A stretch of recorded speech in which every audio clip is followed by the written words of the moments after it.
Al-Belbedar.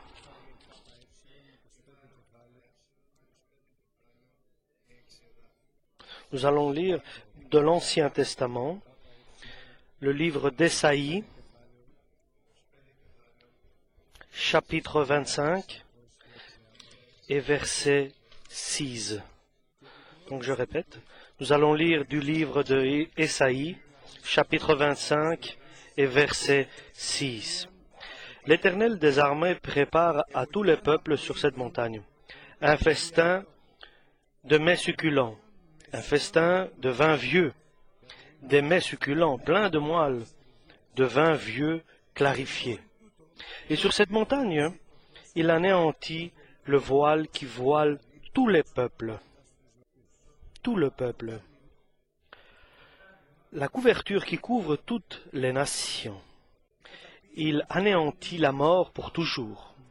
Le Seigneur l'Éternel essuie les larmes de tous les visages. Il fait disparaître de toute la terre l'opprobre de son peuple, car l'Éternel a parlé.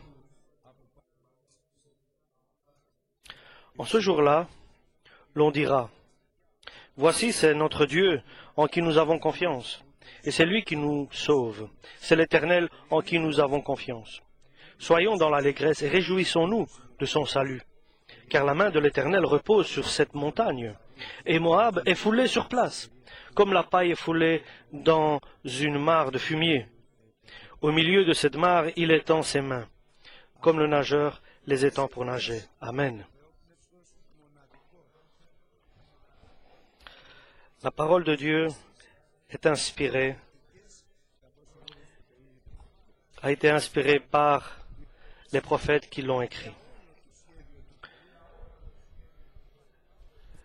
Et c'est une parole qui est écrite par les prophètes.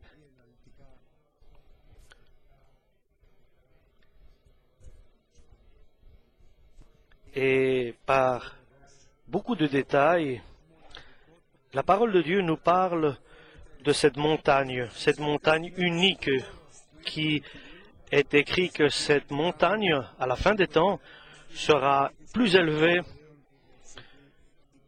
de toutes les autres montagnes et de toutes les autres hauteurs.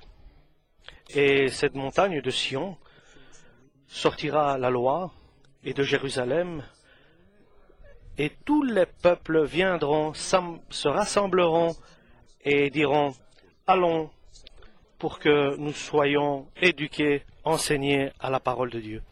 Et cette parole unique, cette parole dont Dieu voit qu'elle sera élevée au-dessus de toute chose. Et ici, il nous explique.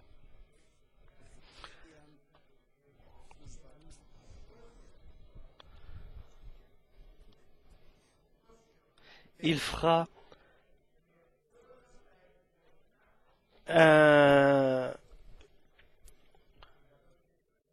une table, il préparera un festin avec les meilleurs mets, un festin de mets succulents, et il fera à tous les peuples avec les meilleurs aliments et un festin pour tous les peuples.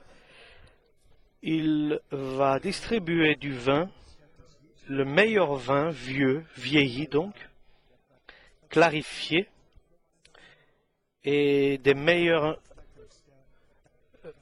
aliments. Donc il fera un festin avec les meilleurs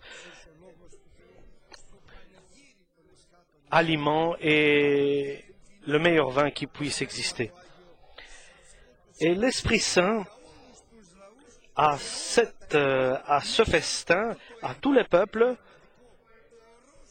par ce peuple-là, par cette montagne, sera le peuple de Dieu. Et sur cette montagne, il va essuyer, il va enlever, il va anéantir le voile qui cachait, qui couvrait toutes les nations. Il va enlever ce voile à cause bien sûr de la crainte, à cause des transgressions et des péchés. Il va donner à toutes les nations une révélation. Et il va le faire à ceux qu'il va guider vers cette montagne du Seigneur, cette montagne où tous les peuples viendront et se rassembleront. Et ce visage sera découvert puisqu'il enlèvera ce voile qui empêche les nations de voir.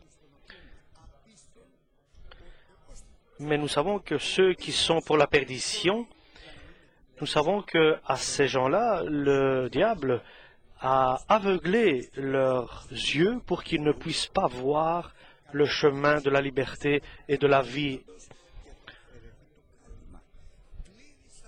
Et ce voile va être ôté, va être enlevé.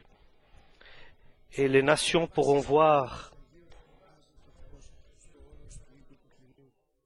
Et le Seigneur travaillera, œuvrera ce jour-là, ces derniers jours-là, sur le mont de Jérusalem.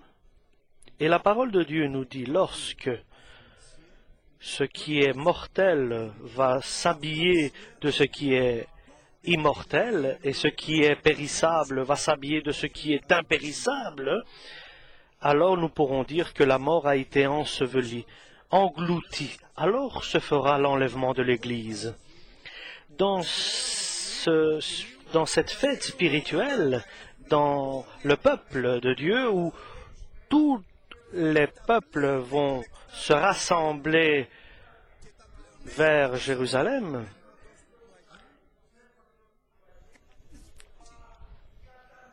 et il va abolir celui qui empêche de voir la vérité, et il enlèvera aussi le voile qui empêche les gens d'aller vers le salut.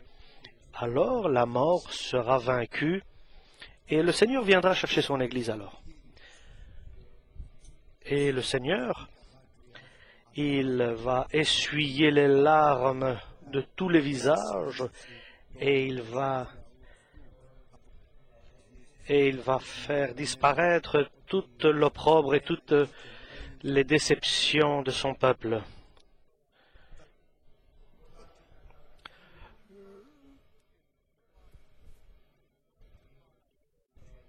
Alors là viendra la nouvelle Jérusalem du ciel, et il va essuyer toutes les larmes des visages, et la mort sera abolie. Il n'y aura pas de cris ni de douleur, parce que tout ce qui est ancien est passé, et toute chose a été renouvelée. Tout est devenu nouveau. Et ce jour-là, là au-dessus, lorsque nous serons tout ce qui a été prophétisé,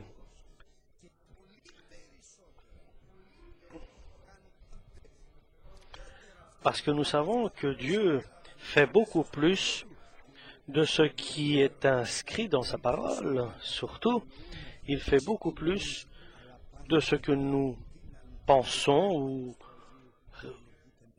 nous désirons.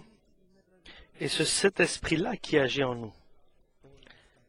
Lorsque tout cela, nous aurons vécu cela, et nous verrons le visage du Christ, et nous verrons le Christ visage, et nous serons dans la vie éternelle, et nous vivrons d'éternité en éternité.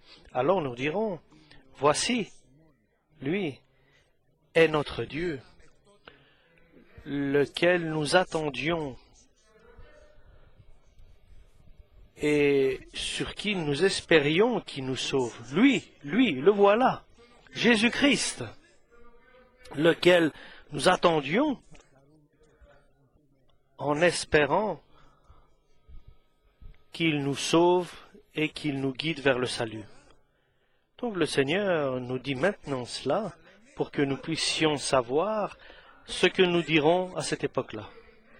Si maintenant nous attendons le Seigneur de tout notre cœur, de notre âme, de notre force et de notre esprit, parce que nous l'aimons, en croyant bien sûr et en disant et en annonçant à toute l'humanité que lui est le Maître, le Seigneur, c'est lui qui est le Jésus-Christ, le Fils du Dieu vivant, et nous le croyons, nous l'attendons, il viendra nous sauver, et nous serons heureux et libérés pour les siècles des siècles grâce à son salut. Amen.